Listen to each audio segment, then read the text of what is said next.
Et puisqu'on est à l'étranger, on va y rester un petit peu, mais sans bouger de l'Hexagone, pour partir toute la semaine à la découverte avec vous de quelques cuisines du monde.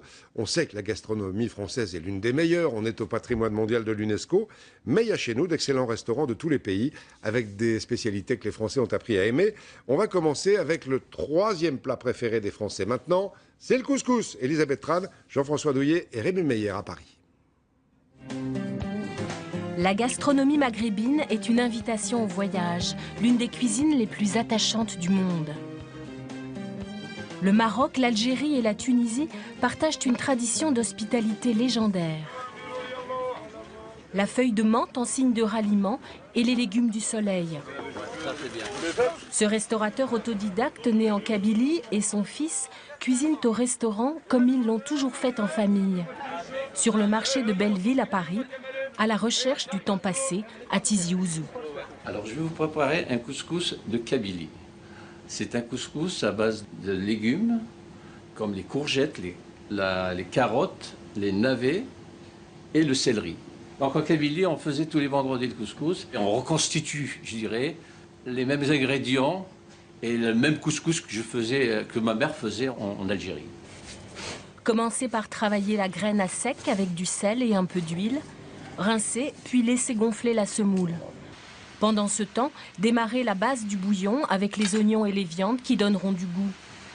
Incorporez les épices à couscous, ras el hanout et poivre doux.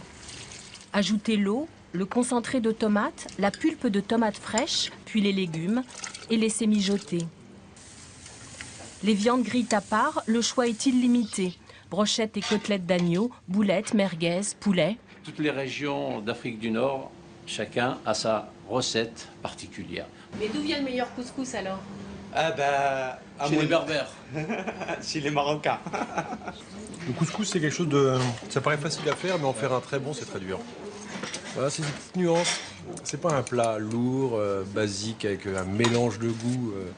Là, il y a de la distinction, il y a des saveurs qui cohabitent. Voici le couscous berbère, sans sauce, à l'huile d'olive. Il est aussi préparé avec de la semoule d'orge. C'est le mélange du cru et du cuit. C'est tout simplement naturel, sain, et vous pouvez distinguer chacune des saveurs. Autre grand classique, la kémia, un assortiment de petits bonheurs, et le tagine poulet citron, juste fondant. Ça nous emporte en fait, quand j'étais en vacances, quand on part en vacances, hop, on mange ça et voilà. La pastilla, feuilletée à la viande et aux amandes, un chef-d'œuvre sucré-salé. Elle est moelleuse et parfumée à souhait. J'ai presque envie de vous dire que c'est une danse du ventre des papilles. Quelques desserts font leur miel de pâtisserie douce, comme les cornes d'une gazelle.